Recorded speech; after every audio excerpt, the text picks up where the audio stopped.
I'm at the point where I'm like, this is what I am. And I think the more the restaurant leans into that, the more we find out that, yeah, there's like a large group of Angelenos that grew up in this way. I used to feel really insecure cooking for people abroad, right? Because they're asking you to define your cuisine. And it was really hard for us. But now we're just like, hey, we're an Angeleno restaurant as a result of my upbringing. Our cooks, our managers, they bring in different life experiences and we create this singular product.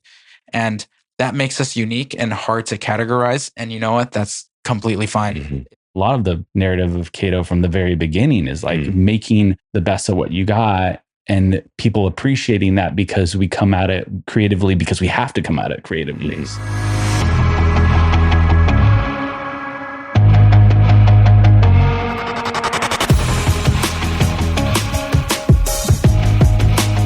This is Hotspot, an On the Pass series where we highlight some of the hottest emerging brands and the people behind them.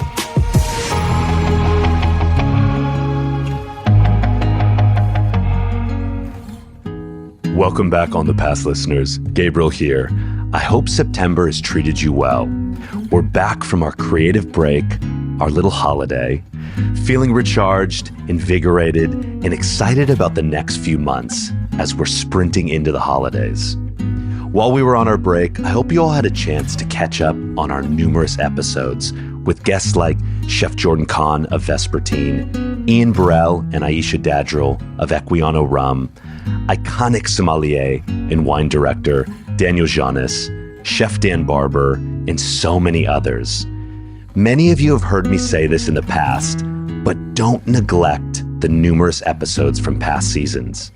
There's so much knowledge, insights, and fun conversations from some of the best global figures in food, beverage, and hospitality.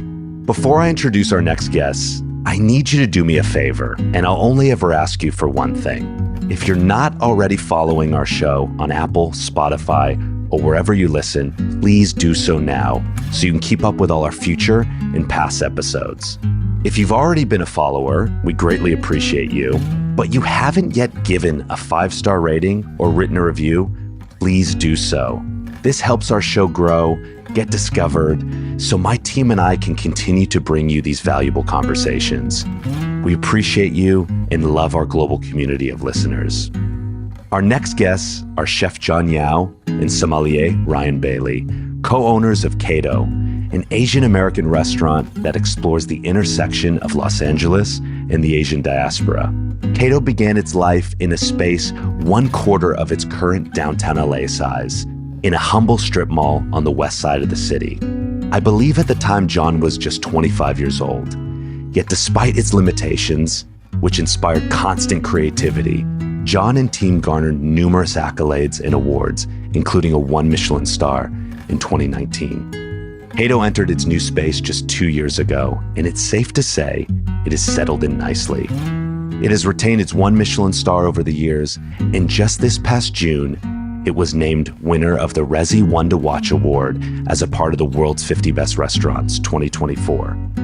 I was in Vegas in June at the awards and got to witness Jon and the team get up on stage as Chef Daniel Humm handed them the award. I was incredibly proud of them as a friend and industry colleague, but also proud to be an Angeleno. This award, which puts a global spotlight on Kato, isn't just a win for their team. It's a win for the entire city of Los Angeles and our ever-evolving culinary scene. Now let's get into my conversation with Jon Yao and Ryan Bailey of Kato.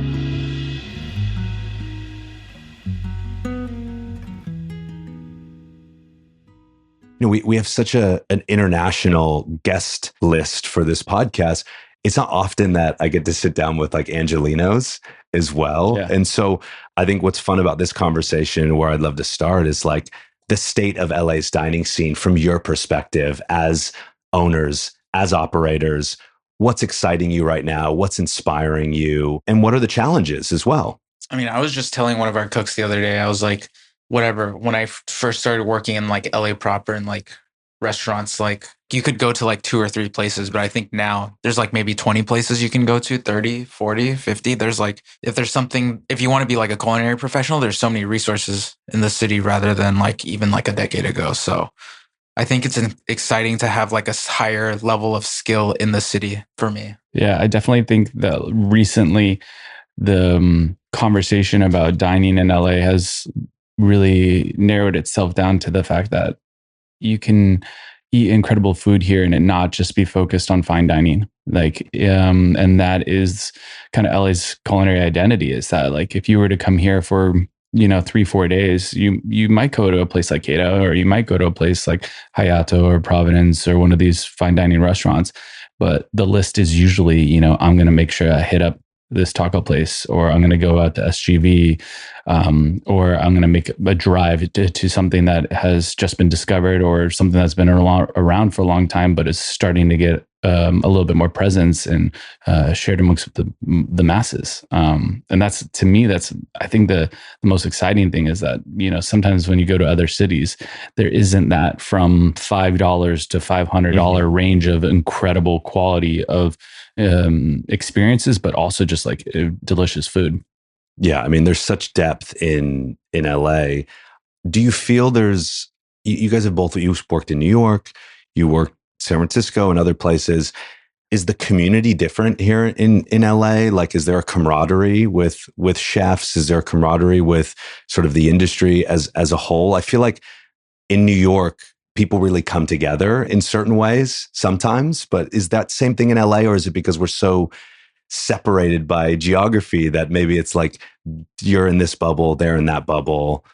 Yeah, I think you nailed it. It definitely, my time in New York, I experienced a lot of like, people could get together right after the shift very easily by, hopping on the L train and going to Brooklyn or whatever region you're trying to like gather. But here in LA, it's a lot more difficult because you might have an incredible restaurant or chef that's all the way out in Santa Monica and somebody in the arts district, and you're like, hey, I'll see you in 6 months. It's that it can be very challenging. That's why I love the community that's kind of being cultivated and put together in Arts District and the art part of downtown. Even just like the complex that we're in, like all of a sudden we find ourselves spending a lot more time with the restaurateurs, the chefs, the bar people that are, within a few feet of us. But it does make for those moments when you do gather to be a little bit more impactful. It's not just like, hey, I saw you on Tuesday, what's new over the last 4 days? It's like, okay, I haven't seen you in a couple months. Like, I heard you have a kid, or hey, or you opened a new restaurant, or you launched a new concept, or the menu has completely changed. And so those times where you meet, they're a little bit more meaningful. So you try to be a little bit more present in those times. I was talking to your partners at Open Table and was referencing, we have so much going on in LA. We've got the Oscars, we've got the Grammys, we've got the Olympics coming in 2028. The Independent Spirit Awards. We've got a million things going on. I think there's almost so much going on in this city that we're desensitized to the fact of how cool this city is and how diverse and how unique it is and how multicultural it is. I remember when I watched City of Gold, that documentary, as much as it was about Jonathan Gold, it was really an ode to Los Angeles, where you kind of came away from that and went, yeah, this place is dope. Like, this place is kind of amazing. And I feel like we sort of need to be reminded of that sometimes, because we get stuck in our bubbles. We're like, oh, I'm the chef working in Santa Monica. Because you're killing yourself working, or you guys are in downtown and like you're so focused. But there is so much to discover in this city that I think is really beautiful in a lot of ways. I think for us, like, I grew up in the area and I grew up going to San Gabriel Valley a lot. Like, I grew up on like the easternmost border of San Gabriel Valley. So we would drive to like Alhambra, Arcadia proper, like all the time. And I think I always kind of took it for granted, like not for granted, but it's just something that I thought everyone understood. So a huge part of like defining our cuisine was to like, sure, it's like whatever East Asian influence or like how I grew up, but we oftentimes call it like SGV cuisine, because it kind of introduces people to something that's always been there. And I think that's super exciting, because like not everyone, like you live on the West Side, you're not driving to San Gabriel Valley. No, sadly. Maybe at all. I go there twice a week at least, if not more. So it's kind of like introducing people to these like small operators and families who have been doing their thing for like decades, and giving them like a new audience, a new platform, and just exposing them to like more and more diners. Mm-hmm. Yeah, I think when you were speaking to like getting almost numb to it, it's almost a challenge in the fact that there's so much peripheral excitement and events and openings and things like that, that sometimes you need to pull back and just like remember what Los Angeles is and like what it's built upon and like its own history, its own culture, its own communities, its own sub neighborhoods and all of that. And as a now I've been here for 6 years and it's going to be my city for the rest of my life. I'm like really excited that like I could probably spend the next 2 decades, learning new things from parts of Los Angeles that have been around for, a very long period of time. And then on top of that, all the new stuff that is happening and being added to the city.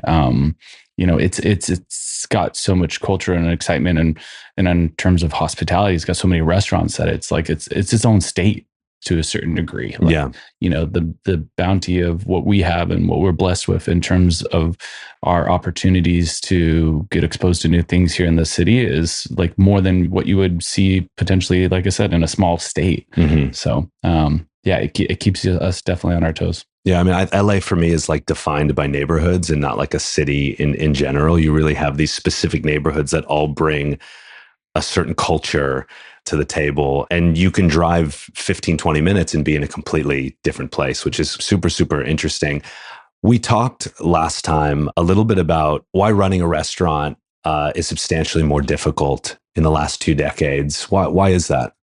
Yeah, I mean, in an operational level, you have, it feels like everything has just become exponential really quickly. Whereas the time that you might have had to make adjustments or changes in the past, you don't really have that anymore.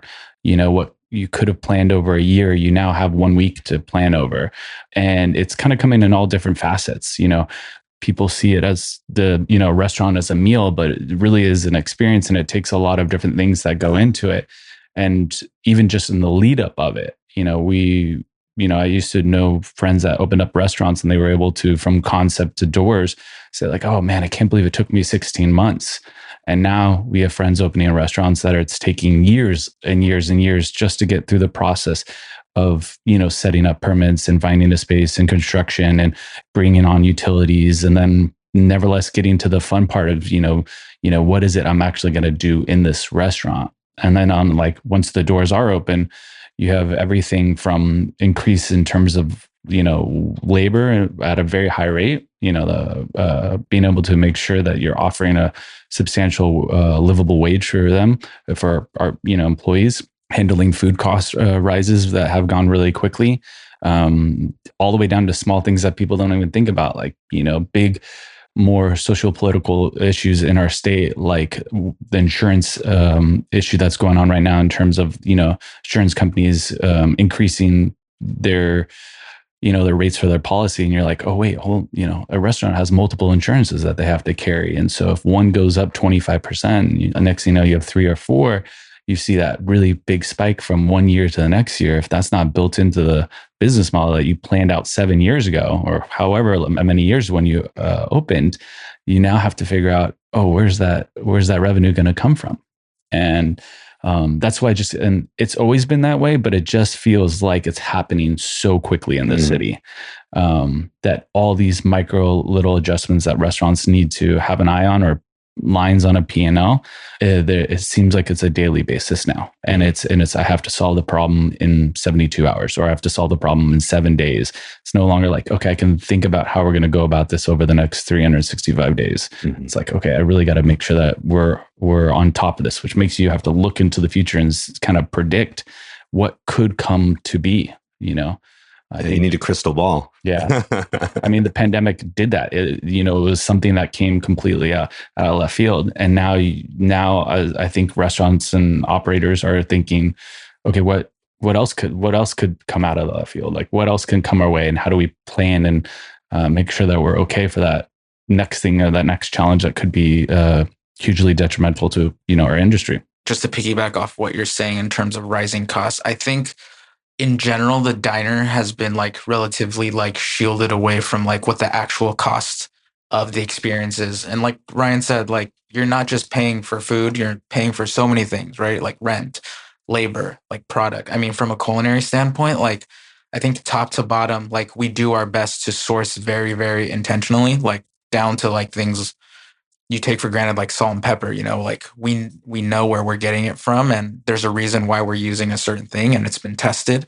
And I think if you multiply that by like the 300, 400 odd products we use a day, like they'll start to accumulate. And a diner is really, really, really shielded from that. They see a menu price and they're like, I'm not paying whatever, $80 for a steak. Well, there's a million things that go in, like things that you don't realize, like charcoal, like quality oil, like quality salt, like the wood we use in the oven, those are things diners are unaware of. And frankly, like a little like undereducated on for sure. And just like Ryan said, like paying a higher than average wage and like keeping a talented workforce, but also keeping enough of them so like the workload's like balanced. Those are all things to be considered when you're like paying at a restaurant.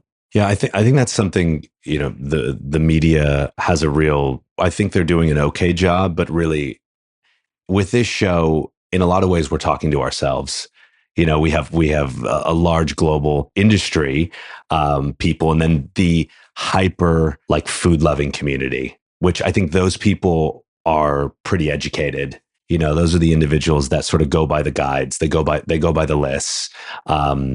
But I think the media needs to do a better job in educating individuals. And I've been talking to people like Jamila Robinson from Bon Appetit and having conversations about this of really educating why that cost that. And maybe sometimes it should cost more, as well. I mean, as a consumer, I don't like hearing that all the time, but like that's a reality of things. So it's definitely a challenge. I think restaurants could obviously do like a better job of that too, right? Like say like we know exactly who's catching our fish, but like on a menu, you're seeing like, say like sable fish versus like a cheaper sable fish on another menu. And it's like, does the diner really want to hear you go into like this 2-paragraph spiel on like why you're paying for this thing? Or do they just want to enjoy the experience? So like as an operator, you want to deliver on like an objective level of satisfaction and like not be so preachy about like what you're doing. Yeah, but I think at a restaurant, especially the level that you all are at, is that added layer of storytelling is maybe inherently a part of the story as well. And like talking about the producers, like Girl and Doug and partners like that. I mean, as a consumer, I love that. But the average restaurant doesn't necessarily have the platform or the ability to do that. I mean, maybe they can get creative in a way, but I think you all have the liberty of being able to do that. Yeah, I mean, we have a lot of conversations about how to be intentional about that. Dining at Kato can be 2 to 3 hours, and it's kind of on us to understand and really be aware of what kind of guest we have in front of us. Do we have someone like you who wants to know and hear every story behind the dish, the ingredient, the sourcing, because you're passionate about that and you geek out on that?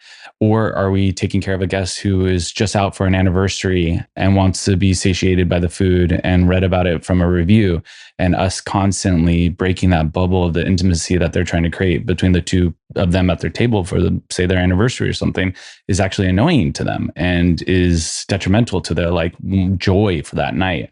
So, I mean, it's a delicate balance. Yeah, it's a delicate balance. And we think about that and how we communicate that and how it best lands for the guests, but also like who's doing that communication? Like, is a chef coming out from the kitchen and talking about the sourcing because they're the most passionate about it and they're going to be the one who like it lands the best with? Or is it going to be somebody from the front of house who's maybe trained and more experienced linguistically, who can communicate that more poetically to a guest so that it feels like it is just seamless throughout the experience?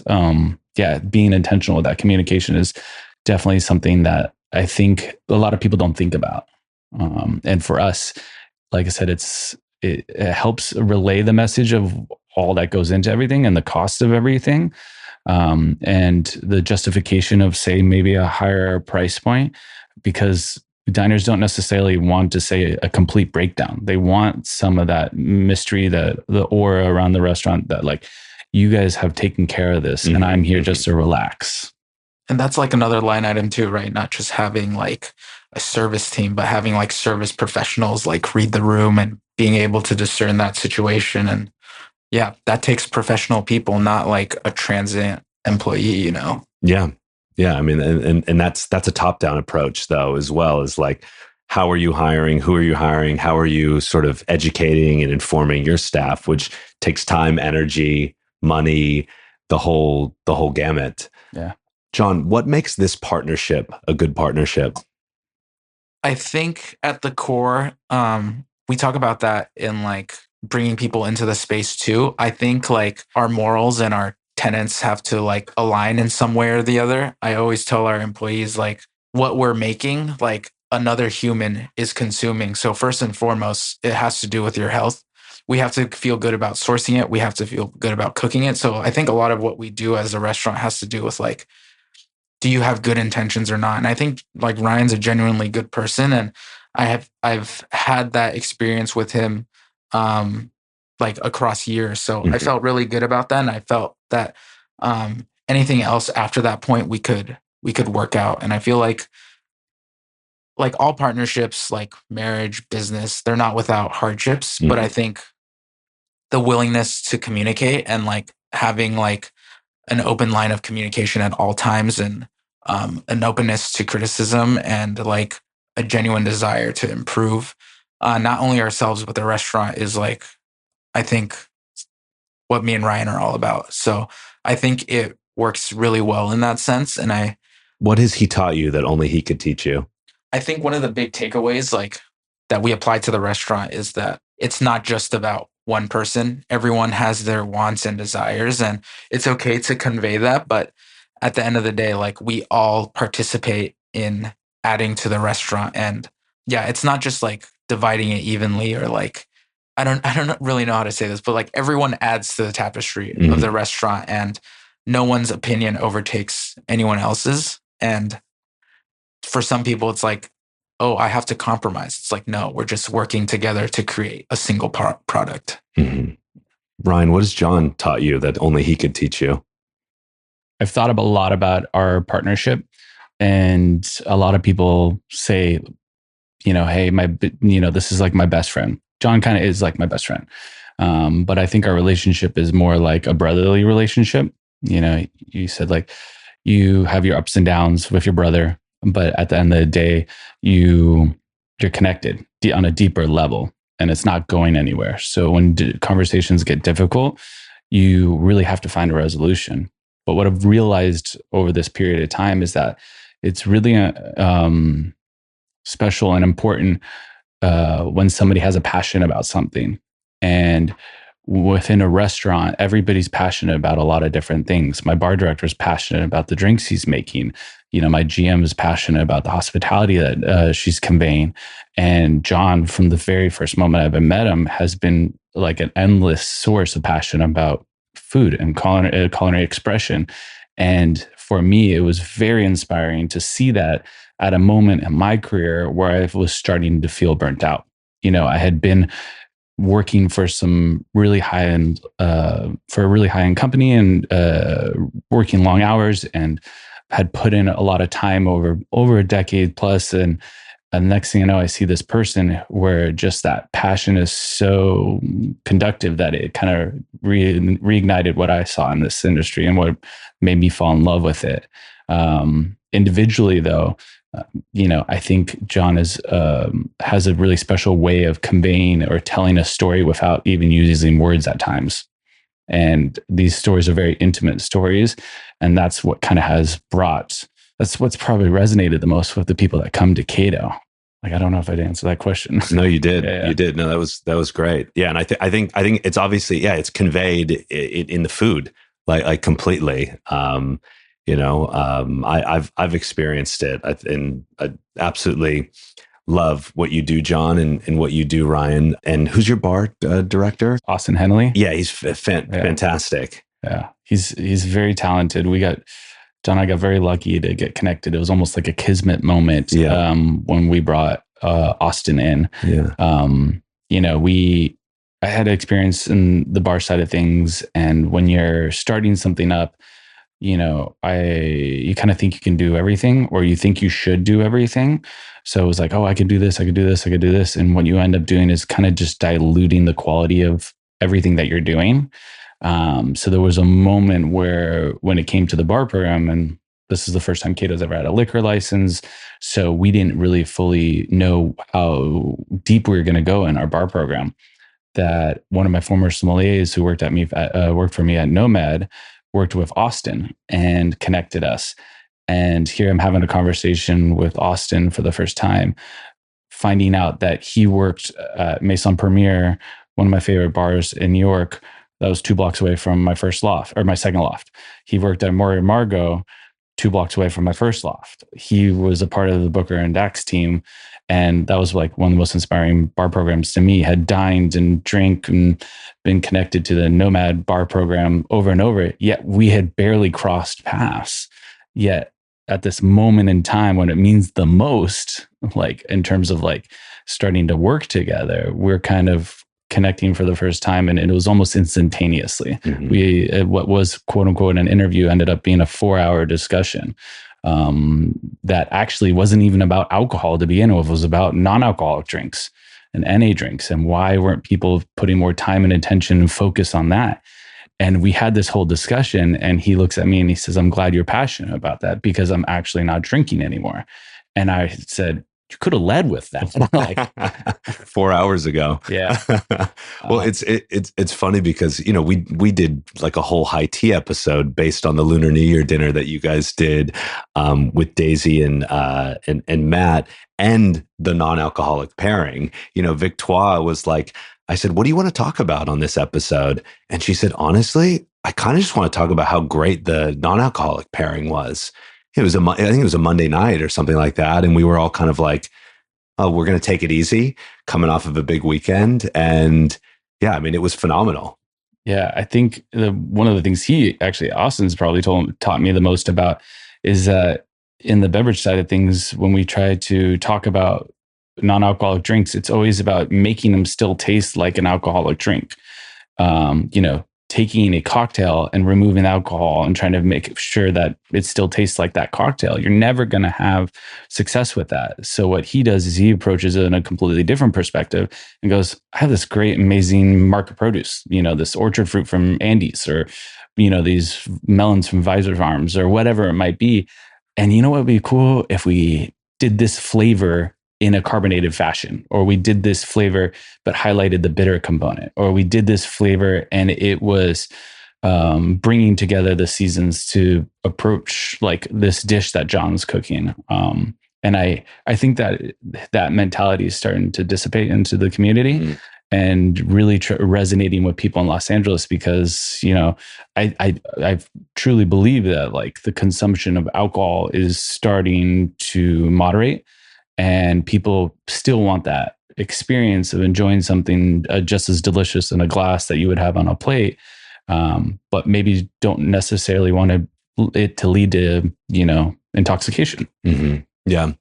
Just last month, you guys concluded the Sunset Summer Series. Talk about just a little bit, just some highlights for people. I want to get to the new collaborations that are coming up and sort of looking into the fall and the rest of the year. But you had some incredible, collaborators in sort of LA focused. And I'm sad that I missed them, but I'm hoping to go to the next ones. So, I mean, we headed into last year and going into this year wanting to celebrate Los Angeles as its unique community, because you see like people talk about California as a whole all the time. And yeah, like just like what we said about the SGV, we wanted to celebrate like our favorite parts of Los Angeles. And I think that's like a core of like the events that we want to do. So this year for Summer Sundays, we invited friends that like whose restaurants we enjoyed going to the most. And we wanted to cook in their style and aesthetic. And yeah, we just invited people, 2 chefs from San Diego and then 4 from Los Angeles, to celebrate like what makes Los Angeles unique versus other parts of the country. Was there any specific menu items from whether it was with Evan at Funky or Chris or something like that you're like, you surprised yourself and you guys were like, this is kind of amazing how you married flavors or something like that? Yeah, because typically speaking, we try not to use dairy. And there's not like a lot of fresh citrus in Taiwanese cuisine. So generally speaking, when we're putting together the menu, like Taiwanese food leans towards sweet and not so much acidic. So it was an opportunity to use things like fresh citrus and butter and cream. And I think yeah. All the deliciousness. Yeah. It's like a challenge. That brings. It's a challenge for sure, but definitely like we did some of the dinners with, ingredients, things we're not used to, pantry ingredients from the other chef. And I think there was very, very unique parts of each one that maybe won't make its way into the menu, but maybe people will revisit next summer when we do it again. Mm-hmm. Yeah. I felt like each week was completely different. And that was what was really unique and exciting. Chris Bianco, Pizzeria Bianco, is literally our neighbor. We see him every single day. The guy's the nicest guy I've ever met in my life. He would give you a shirt off his back. But it was fun to see him take our hearth and turn it into a pizza oven, and successfully within a few minutes. And that takes a skill, and that was pretty special. And then Travis, which was the following week, who goes down to the harbor, is picking up local fresh seafood, going, hey, I'm going to bring you some stuff that we get down in San Diego. Yeah, it's only hour and a half away, but this is really incredible, bringing up an entire tuna, and butchering it and showing our team how he goes about that. Working with Baru, which was actually the third collaboration Kato has done with Baru, but they've recently become our neighbor, and seen the crossover in the two cuisines, and even some of the the staffing crossover there too.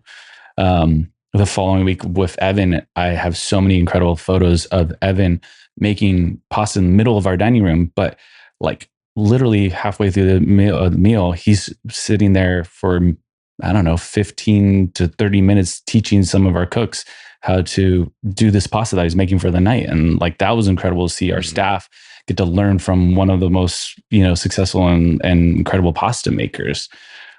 Mid-service. We're we have a Taiwanese peppercorn called Magao that we bring in. And from what I know, we're one of the rare restaurants that use it in the United States, but he makes cacio e pepe with this. And I think that was an unforgettable moment for our staff for sure. Yeah. I've never seen, even the dining room was drawn into this little corner of the restaurant, which was pretty incredible. Yeah, it was nice because I could see the excitement from him too. He was oh my God, this is not this one slight change to the recipe, the sourcing of this peppercorn and its different aromatic profile completely changes this dish. And he was smile across the board. I think that's what's beautiful about these types of collaboration dinners, because there's the type of collaboration dinner where it's one chef does 3 dishes and another chef does, but what it sounds like is really the marrying of flavors, in a way. And our friend Shane from Open Table, who went to the Evan dinner, I was on the phone with him a couple weeks ago, and he was there's a whole story behind just Evan doing something, but adding certain Taiwanese ingredients. He's that in and of itself was incredible. And so it's collaboration dinners like that. It's a unique menu only for that night, which is kind of that's what's so special about them in a lot of ways. Yeah. Like you said, I feel a lot of times collaborations, they're very difficult to execute. The lead up is really difficult, especially if you're dealing with international situations. But I feel since we're all in close proximity with each other, the dishes were really once a night type things. So that was what made it unique. And I hope that that's the selling point going into next year as well. Yeah, I mean, we had guests book every single one, so 6 Sundays, because on the first one they realized, wow, this is something different. Not only in the fact that Taiwanese American cuisine probably hasn't been crossed over with Gilberto, a whole bunch in terms of very regional Mexican cuisine, or Evan in terms of a specific pasta. Maybe there has been a crossover from Italian and French or whatever that might be. It was very unique in itself, but also the people behind this really had a lot of passion and drive for it too. Every one of the chefs was there. It was great to have, Eric, who had one of my favorite restaurants in Auburn here in LA, who is now super successful down in Carlsbad with Juna Jolie and Campfire and his new projects, come back to LA and be in our kitchen. And it's him and his CDC just cranking out on the line for 100 people, putting in, all that passion into the dishes for that one singular night for a French Taiwanese crossover that I don't know if it'll happen again, so it's definitely of a time, of a moment and on that plate. And I think that resonates with some people that they're I'm never going to be able to get this ever again. Absolutely. Yeah. I mean, that's the selling point. It's a unique menu for one night. I love what you guys are doing because I think it's like our generation that it's okay to do that. Whereas previous generation or two generations back would never put those two, a Mexican and Taiwanese together and be like, oh, we don't do that. But that's what I love about our generation. We've had conversations on this podcast about like people really finding themselves and leaning into that more as opposed to trying to be something else. I mean, there's nothing wrong with a chef from some part of the world really wanting to learn about Italian or French. Nothing wrong with that. There's a lot to learn in that. But what I'm seeing across our country and in other places is like this pride and this like excitement around pulling from their culture. And sometimes it's a mix of cultures, in a lot of ways. And so, I was talking to Rupa Bhattacharya, who was at Vice and Munchies, and we were talking about authenticity and like how that word can be used like as a sledgehammer against people as well, because someone can go in and say like, well, my grandmother doesn't do it the way Jon, like Jon.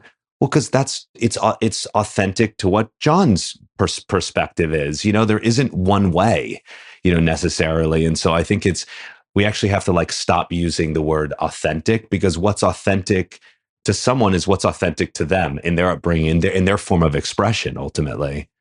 Yeah, because we always say like it's less about authentic and more about doing things with like a genuine spirit. And a lot of times we call our food like SGV or Angeleno food because it's so open-ended, right? Like I personally have visited Taiwan so many times, but I've never lived there for an extended amount of time. I've never spent like extended time living in Asia at all, actually. So when we're saying we're like an Angeleno restaurant, it's like, yeah, we take influences and techniques, like whatever works best for our food, like maybe we try to like paint with like a certain palette, but yeah, we draw lines, but if you're within those lines, like everything's fair game. So I think criticizing someone or like giving someone like feedback on authenticity isn't necessarily a thing in Los Angeles. And I think that's very liberating for a lot of the operators and chefs living in the city. Yeah. And I think like the diner and culture in general is more accepting and excited about that. At least I am. I'm not going into a place and saying, oh, this isn't authentic, this or this. Like, it's their perspective ultimately. And that's what excites me. And I've heard you talk about your mom and certain dishes that she makes. And it's like, she kind of was riffing and created something kind of unique, but pulling from her influences ultimately, and how that's influenced you. Because she moved, my mom and my dad moved here in their early 20s. So they couldn't really go back to Taiwan. So they were so far removed from their culture. They weren't purposely trying to do it, but they cooked as a means of survival and they made use of what was available to them. And I think that was a means of like living for them. But like for us to use that as like creative liberty is like very unique to us. And I think that's like a beacon for Angelenos, right? A lot of Angelenos feel seen in that sense. Like, oh, like I was Asian living in a Latino neighborhood, and that's how I grew up. And this is just what I know. I don't call it this cuisine or that. This is just what was in our community. And it pinpoints it to such a specific, like it could go down to the neighborhood, right? You're like, I grew up in El Monte. So this is what I gravitate towards. And I think that's what makes LA unique. There's so many of those stories popping up. And this is like the one place in the country where like people aren't so strict about things like that. And I think it's a very exciting time to like dine and create. Yeah, I think so too. Jon, I've heard you say, I always say the restaurant has been an exercise in understanding my culture and finding my identity. It's been 8-9 years now. Like, what have you discovered? What have you learned more about your culture in really digging in, and what surprised you? I mean, through the years, people always ask us like what our food was. And like each year, I tell Ryan this, we re-up our mission statement every year. We hone it, we refine it, we see like what we can fix. Cause like as the restaurant grows, I feel like I grow personally too. And there's things that I'm trying to figure out. And it makes me ask questions to my parents. It makes me like think back to like how I grew up and stuff. And there's things that I'm finding out. And I just think that like this Angeleno thing where like I always felt like I wasn't so Taiwanese. I was like an American. I was a Californian. I was an Angeleno. It makes you kind of feel like insecure about who you are. And I think through the years, I'm at the point where I'm like, this is what I am. And I think the more the restaurant leans into that, the more we find out that, yeah, there's like a large group of like Angelenos that grew up in this way. And I think I used to feel really insecure cooking for people abroad, right? Because they're asking you they're asking you to define your cuisine. And it's really hard. It was really hard for us. But now we're just like, hey, we're an Angeleno restaurant as a result of my upbringing. Our cooks, our managers, they bring in different life experiences and we create this singular product. And that makes us unique and hard to categorize. And you know what? That's completely fine. Mm-hmm. It is what it is. So if you're looking to experience something that's very unique to this region, by all means come in. If you're looking for something more traditional, we can refer you to other restaurants as well. But you're coming here maybe more to experience something that like us as a restaurant is creating rather than like Taiwanese food. Mm-hmm. Yeah, I did a high tea episode with Rita Jamay, and I said, what advice would you give to like young restaurateurs and everything? And she was like, really get rooted in who you are and your voice and everything. And I think we're in a unique moment where people are hopefully allowed to be themselves, and I love hearing that, where you're like, I kind of know myself better now, and this is who I am. So, and this is what I'm going to do. And I think ultimately that lends itself to really incredible creativity, and you like leaning into, yourself more than trying to be a part of two different worlds, or trying to like teeter and cater to maybe a more Eurocentric viewpoint, or feeling some sort of anxiety that you need to cater towards a Eurocentric viewpoint. And I think it's like, we always say, like, if you're making this thing for everyone, it ends up being for no one, like, I think there's points where we're just like, we're not going to revere certain traditions, we just do what we do. And hopefully like people like us for that, you're never going to make anyone happy. So you might as well make yourself happy first and draw the people in that are going to gravitate towards that very strongly. Mm-hmm. And I think because of that, we have very strong and like loyal regulars that are just like, I really, really, really resonate with this and I can't get this anywhere else. And then if you get it, good. If you don't, that's on you. Yeah, we have a lot of other opportunities here to go other places. And like, you can like what you like. Like, you're unique too. We can all have our own things, Mm-hmm. Yeah, I definitely feel like that carries over too into the dining room as well. When Jon and I were moving into the new space, we had a lot of decisions to make in terms of like, do we lean into more formal or more casual? And instead of defining it as formal and casual, we just did what felt right to us, mm-hmm. and where we thought the dining experience was going to go to. So, our staff, you might go into a restaurant for a 10-course tasting menu at the price point we're doing with a Michelin star, expecting the person that's taking care of you to be wearing a suit, but we no longer do that. We decided to do, a custom, beautiful, locally made, collaborative, chore jacket with Good Fight that's using high-end specific Japanese mill performance, gorgeous material. And that still can convey the message that you're in a formal dining experience, in the sense that that there's a story behind that, but not to the extent that maybe traditionally people associated with fine dining. And I think that story is unique too, because they're our friends. We didn't search out this thing. We didn't say we wanted to make this specific thing, but we talked to people that were our friends that are like native Angelenos, and we're like, hey, we want to collaborate on something mm-hmm. that's unique to the restaurant. Like, let's do something interesting. Yeah, and our guests, they pick up on that, and that's. It's funny because the more we express who we are, the more we find ourselves being surrounded by people similar to us, mm-hmm. and or opening eyes to other people as well. That you can go to a fine dining restaurant and not necessarily be in a stuffy environment. You can take the elements that work for it, the really intentional steps of service, the moments of hospitality, the high quality product, all of that stuff, and still take those elements and make your own unique experience based upon what you would like to. And so we get these guests who sit down and they're like, man, I really enjoyed my meal tonight. And I didn't feel like I was, sitting on the edge of my seat in a negative way, where I was like, if I touch that silverware wrong, or if I drop my napkin, or I do this the wrong way, I felt comfortable here. I still felt comfortable here over 2 hours, you know? Mm-hmm.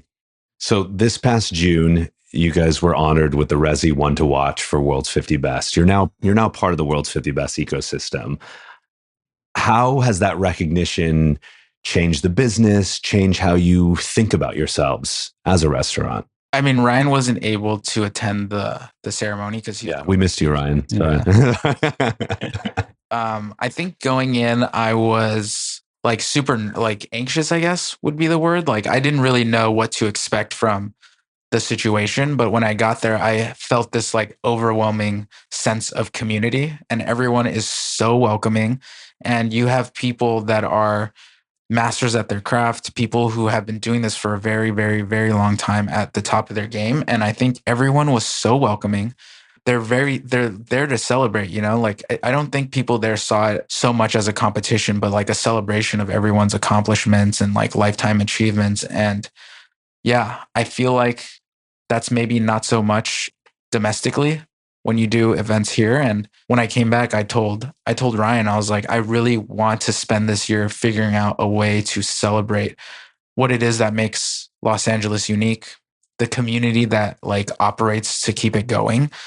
And yeah, I left there feeling very, very, very good that I had met so many people that were genuinely happy for you and like there to celebrate. It's inspiring. It's really very inspiring. I always tell our cooks, I'm like, at the end of the day, we are cooks. We don't cure cancer. We're not making like technology that could change the world. We make food for people to consume. We nourish people. So to never have an ego, right? Like we're just craftsmen and cooks. Mm-hmm. But I feel like going to that event, there was like such a lack of ego that I was like, this doubles down and reinforces like what I say to my cooks. Yeah. Oh, sorry. I think there's a lot of like really unique and interesting stories that were kind of behind the closed doors in terms of that announcement that I think about it and I'm like, it brings a smile to my face because when me and Jon first partnered up, you know, we talked about our intentions. You know, we wanted to create a restaurant a certain way and we wanted to represent Los Angeles on a certain scale. And I remember him bringing up, you know, 50 best. And I was like, Jon, that's just like, I don't think that's an attainable goal. Like, I don't think that the type of global diners are coming to Los Angeles for that type of experience. We a lot, like I said earlier, like Los Angeles kills it at this one level and just above it. But like, that's like a, you know, you're talking about Copenhagen, Stockholm, New York, you know, Tokyo, these places where people like make week-long trips to go eat at. And I said, let's shoot for these other things and maybe something like that. So when we got the call, it was really interesting because we said, hey, they reached out and said, hey, can we hop on a call? And having the awards be in Vegas, I said, Jon, like, hey, like they're probably going to want to use our kitchen as a ghost kitchen or a preparatory kitchen for a chef for one of the events. Maybe they want us to help source some ingredients for somebody. Maybe they wanted to do a satellite one night pop. Everything but the award. I was like, you know, it was early in the morning. I was like, just this is we'd eat the minute going into the call. We didn't have any like, oh wait, did we like get an award to get on the list or anything like that? No, it was like completely like, okay, like let's just say yes to if somebody needs some help, right? Or maybe a chef needed an extra set of hands and wants Jon to come out and give him some hands. So for them to say like, hey, you got the One to Watch award was really big for us because at the end of the day, we're still a owner operated mom and pop kind of restaurant. We might have gotten all these incredible accolades, but like it's small operation. It's me and Jon, you know, and we you know, our GM, our managing partner, Nikki, and our bar director and, you know, our staff. We don't have, you know, these endless pockets. We don't have a massive investor. We don't have a huge business behind us or a hotel or a resort or any of these things that some of these properties have. Like, not yet. Yeah. But like, and so for us to get that acknowledgement with the limited resources that we have, and I feel like that's actually it's been a lot of the narrative of Kato from the very beginning is like making the best of what you got and people appreciating that because we come at it creatively because we have to come at it creatively. Mm-hmm. So, and then for me, I was watching the ceremony and I thought it was just absolutely hilarious. We had the opportunity. I said, hey, can we get a couple extra tickets to send our bar director who had never been to an award ceremony like that? So send Austin, to send our CDC, Nick, who works endlessly 16, 18 hours a day, Mm-hmm. Making sure that the kitchen is doing what the kitchen's doing. And even somebody like our floor manager, Sommelier, who's just new to the industry, to inspire them to see like, hey, if I work hard, if I put the time and effort, that there's things like this at this high level, and they get to go on stage in front of some of the most incredible restaurateurs and writers and chefs in the world and accept that award, which even was more funny because I had worked for the chef who handed the award to Jon for the last 10 years of my life. Mm-hmm. So to see Daniel Humm hand over that award, I was like, well, that's kind of funny. The two worlds coming together. I love that. I'm curious, because you guys are obviously a part of Michelin. Was the lift you got from winning a star, was it pretty comparable to the lift you've received from being on World's 50 Best? Is it different? I'm curious how they compare. When we got the star at the Old Space, it was definitely like really, really crazy. But like, alas, like business post pandemic has been really different. So It's a different time. It's a different time. It's a different space. Yeah. But in the new space, I would say we've gotten a lot more international diners that are like, maybe like prior to that, people were coming to the space and like expecting like your typical fine dining meal. But it felt like, at least to me, after 50 Best, that people were saying like, oh, I'm here to maybe be more open and experiencing something I might not have experienced in a part of the world that I wasn't expecting it. So I say it would, we've gotten like more open diners for sure. Yeah. And probably more of like the serious diner too, where you're going to get, or maybe industry adjacent, or people who just go by the list in a lot of ways, who will hop on a plane for 2 days, come to LA and travelers. Yeah, exactly. I think a lot of people would assume that we would say a certain thing like, okay, we're so glad to be representing Los Angeles. But what you don't realize is that accolades at this level and awards at this level can actually lift an entire city, because what you have now is people traveling, from Madrid to Los Angeles because they do want to check that box of going to that place and saying, I've been to that place. But they're not coming here for 3 hours. They're coming here for a week, or let's say even 4 days. So they sit down on a Kato and they have a Kato meal, but they still have to have lunch the next day. And it's like, where am I going? Hey, you have to go stay at a hotel. They're renting a car. They're going in Ubers. Like, they're really contributing to the economy. And that's why we've talked a lot on this show about how, culinary has, and we're all in the space, but become one of the largest drivers of tourism, around the world. I mean, look what's happened in Peru, other places, because of having these tentpole institutions, that are really bringing people in. And then obviously the microphone of a Michelin or World's 50 Best or other, it's pretty remarkable. And I think that's what I was saying about like treating Los Angeles as a unique culinary region versus all of California, right? Like, I don't think it's ever a competition. I think like a rising tide raises all ships, like those 3 weeks after 50 Best, we had a ton of international visitors, especially the week after. And we gave them all cards with lists of our favorite restaurants in the area. Cause I'm like, where are you staying? How long are you here for? Mm-hmm. Here are restaurants you should also do that are very interesting, and I think to build a sense of community in Los Angeles versus like what Ryan was talking about in New York, it's like we've never really had that here, and it's become really important to like what we do. Yeah, I like Jon speaks to those cards type of situation, but it is literally like somebody's like, I'm here for 3 days, and it's like, you have to go to Sonora Town. Yeah. You have to go have sake at Ototo. You have to go to SGV and go to specifically this restaurant. Oh, if you have the opportunity, even drive to the Valley or whatever that might be. And you next thing you know, the curation of 6 or 7, 8 different dining experiences that people are leaving Los Angeles and going back to their home and sharing that story. And it usually encompasses, like I said, all the different tiers, everything from a $5 compound interest, man, like on ideas and how it amplifies across the world. It's pretty incredible. It's pretty phenomenal. And we talk about like how serendipitous that the event was in Vegas this year, because prior it was in Spain, right? Yeah. And next year it's in Europe. So to have like all of those very like people with like large platforms, people with influence to be in our city and traveling around, like really meant a lot. I think it was 8 or 9 years, because the last time World's 50 Best Awards was in New York, and that was 8 or 9 years ago. So yeah, it was a while ago, and it was time to get back, because the U.S. is a super important market for the 50 Best ecosystem. I want to transition real quickly.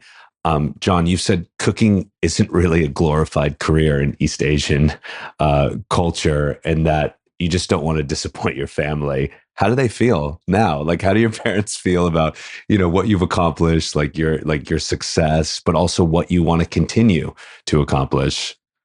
I think I've seen my parents also grow in the time that I said that, but the occasional jab still comes out. Like law school next year. Yeah. Do they say that? Yeah, my dad does for sure. But I think maybe now it's more of a joke than a jab. But I think they're also at the age, and like given the state of the world right now, they're just like, what, as long as like we're all able to spend time with each other, it's completely fine. I mean, they're immensely proud of Jon.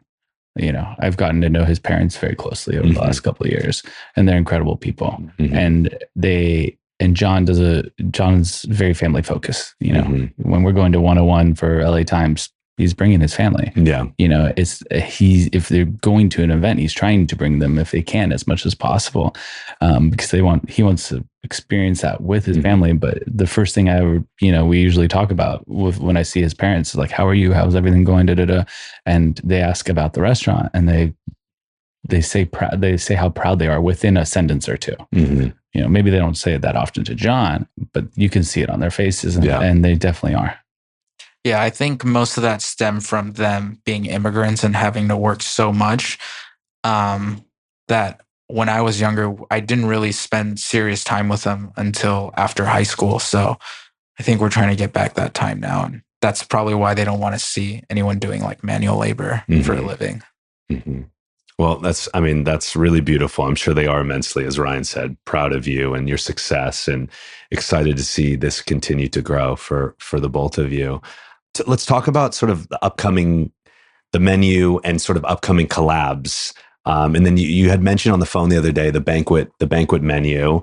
Would love to just kind of have our listeners get excited about not just the restaurant itself, but some of the, you guys are continually innovating and bringing incredible collaborators into the building. So I think a part of my job in terms of like our partnership with me and Jon maybe comes with more of a right brain mentality, a creative process. And we'll say, hey, I really want to do this thing. And then it falls on me to go, okay, well, how do we implement that where it has the biggest impact? And how do we figure out the steps leading to, so that when it does land, it is a little bit more permanent or a little bit more special for people. So, I don't know, almost a year ago or so, right?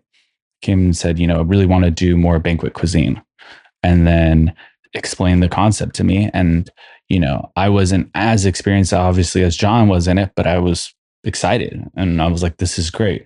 But I don't want this just to be a one-off thing. I think, and take care of a handful of people once. I think we should try to make this something that is a part of our offering consistently, so that we can bring in as many people to experience it. And figuring out how that ended up. But to be honest, like, it was really just Jon going, I want to serve this kind of food.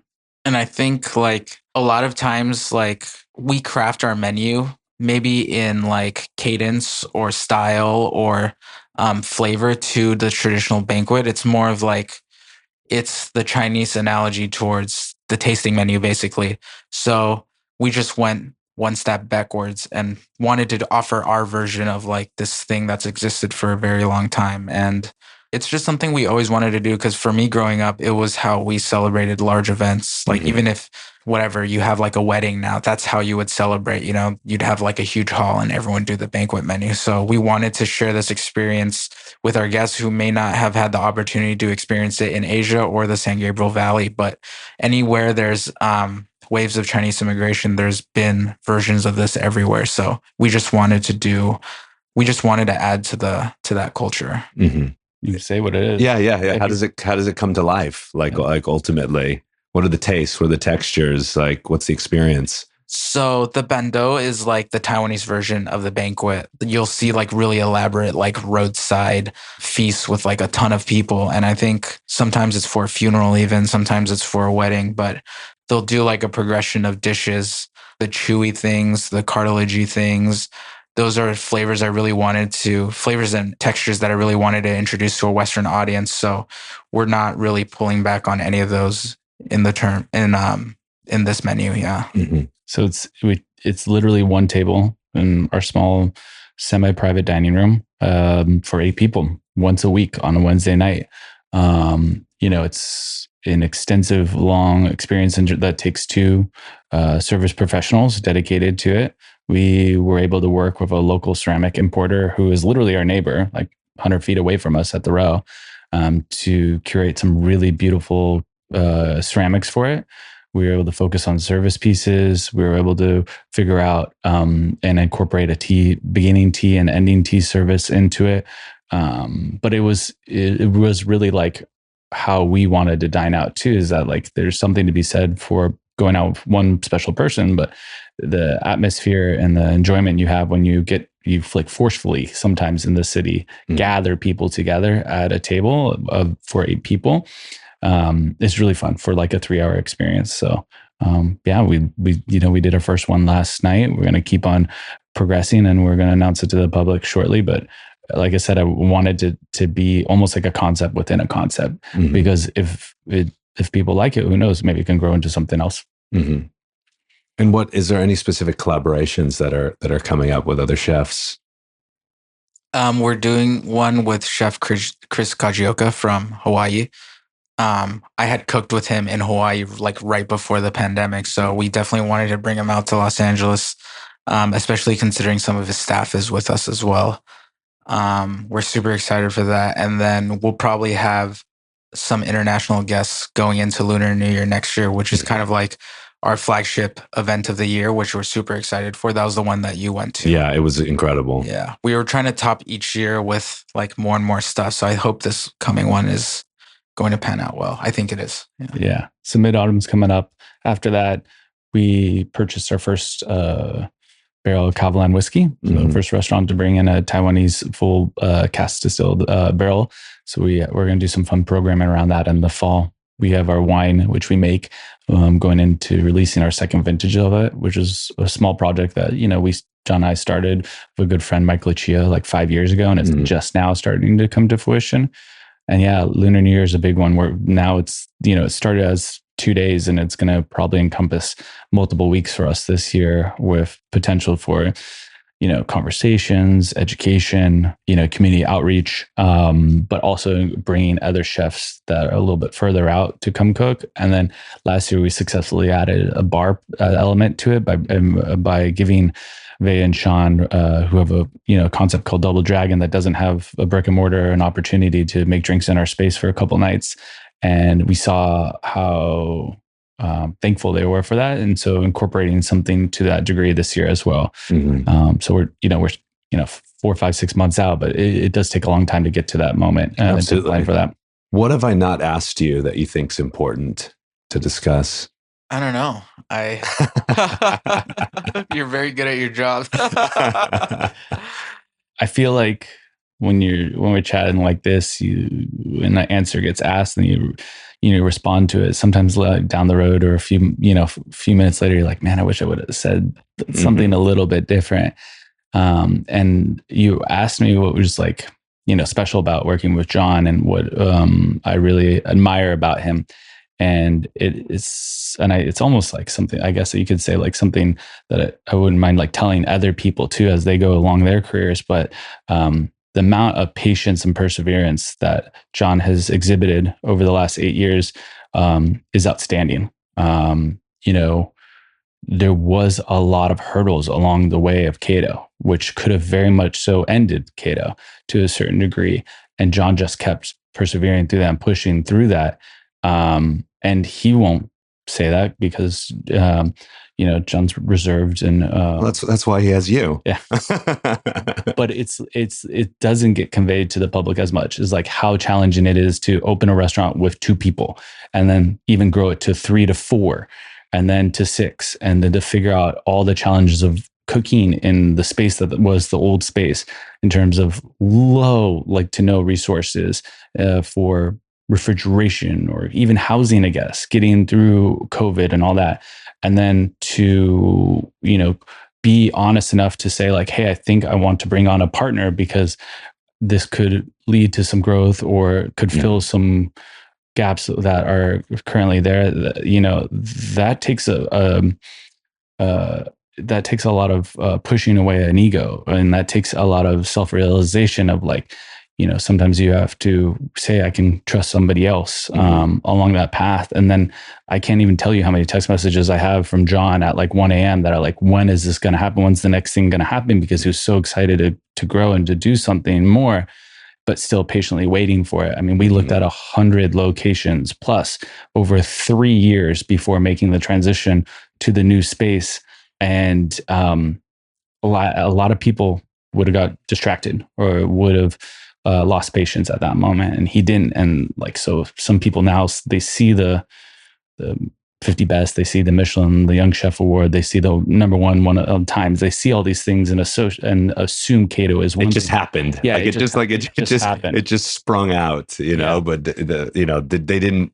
And some people I'm sure have been there for the journey, like family and friends and certain industry people. But yeah, the general public doesn't have an inkling of an understanding of the journey that you've been on, and now the two of you are on.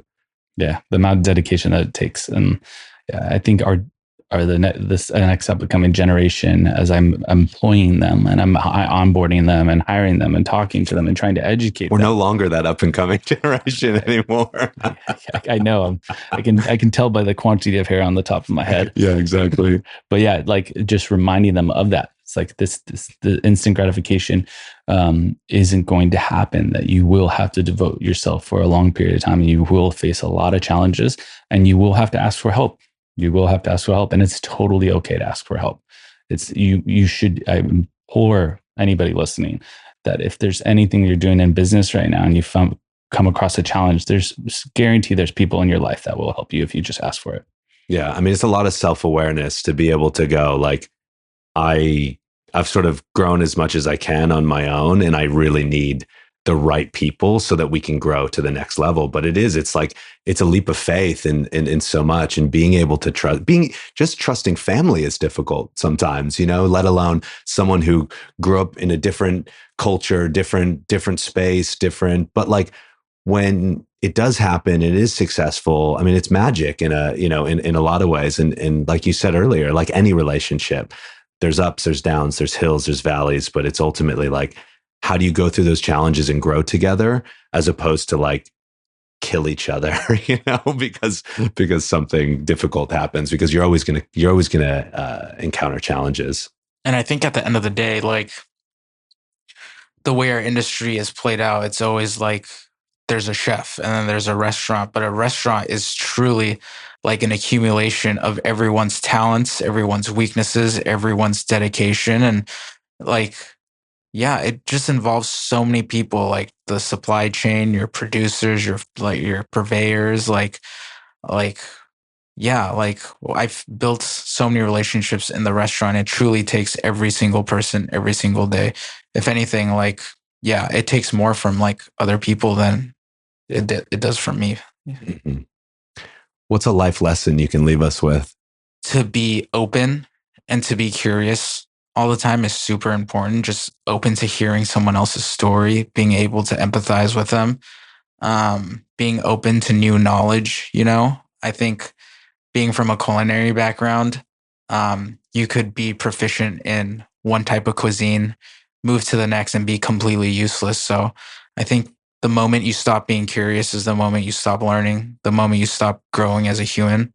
I think there's value in any small detail in the world, and I think it allows you to grow. And I think, yeah, you're a human. You never stop growing until the day you die. So to be able to tell yourself to hear someone out, to learn a new thing, I think is very important in our industry.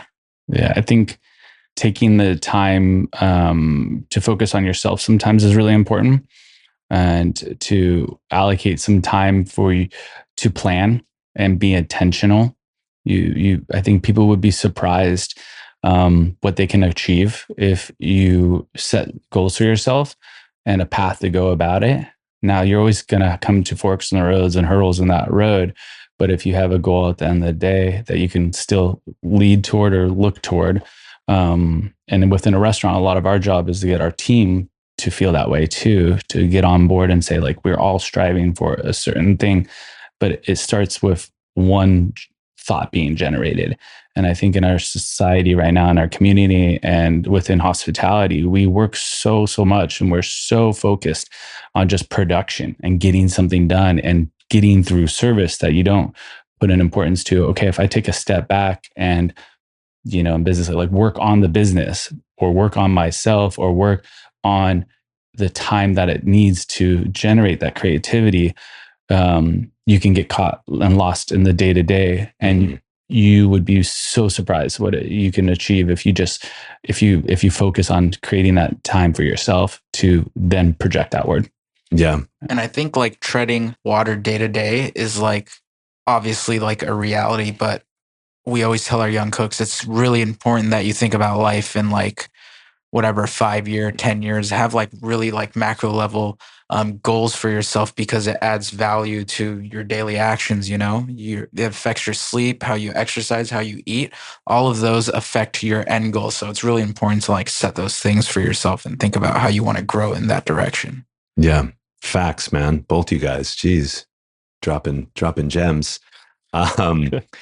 Super proud to have you guys a part of our community. Proud to have you guys in this city. I think it's like so incredible what you're doing. And I'm bullish and excited. There was, whether it was a year ago or a couple of years ago, talking to some people in the industry, and they were like, it was LA was so exciting, 2018, 2019, and then the pandemic hit. And then, we lost some of that excitement. I said, listen, very challenging time, but like there's so much exciting stuff and there's so much to celebrate. And I think you all obviously have a microphone now, with great power comes great responsibility. But I think I love that you guys are also trying to uplift other people, create community. It's so important. And again, we all the ships rise, everything rises. And so really excited about where, people are already talking about 2028 Olympics, planning for it and getting this city ready for this international, clientele. But I think it's an exciting time for Los Angeles. It's an exciting time for all of us to be here. And I think there's a lot more good ahead of us than negative. Yeah. For sure. I definitely agree that way. And I feel like if you after this conversation, you sometimes have to kind of walk the walk when you talk the talk. And I think if there are people that are wondering what it is, that need the help, that want to reach out, want to learn from this path that Jon and I went through, we're open. We were ask us the question. If you're coming to LA, we'll give you the list of restaurants to come to. If you're figuring out what the next couple of years is and you are here in LA, let's talk, let's get together. Yeah. We ate a lot of shit, so maybe they don't have to.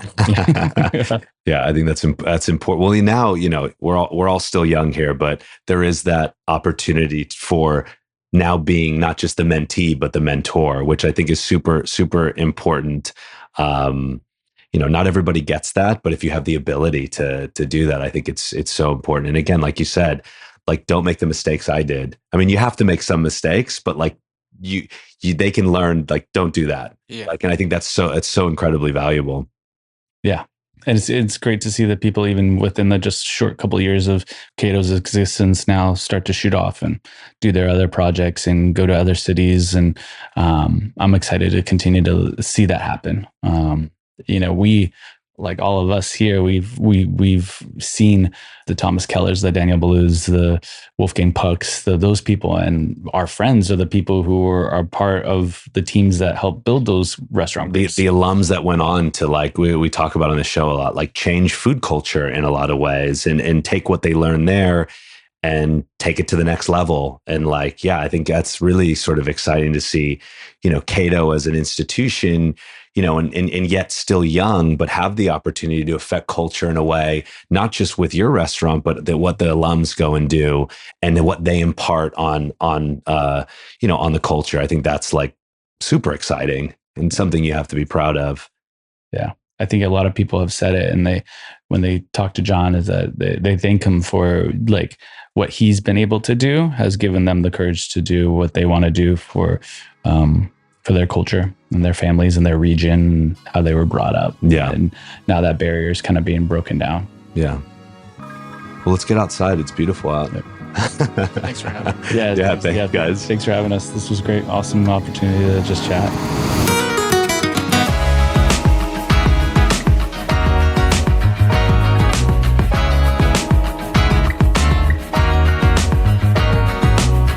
On the Pass is hosted and produced by me, Gabriel Ornelas, and edited and mixed by Dylan Agajanian, with original music by Dylan Agajanian.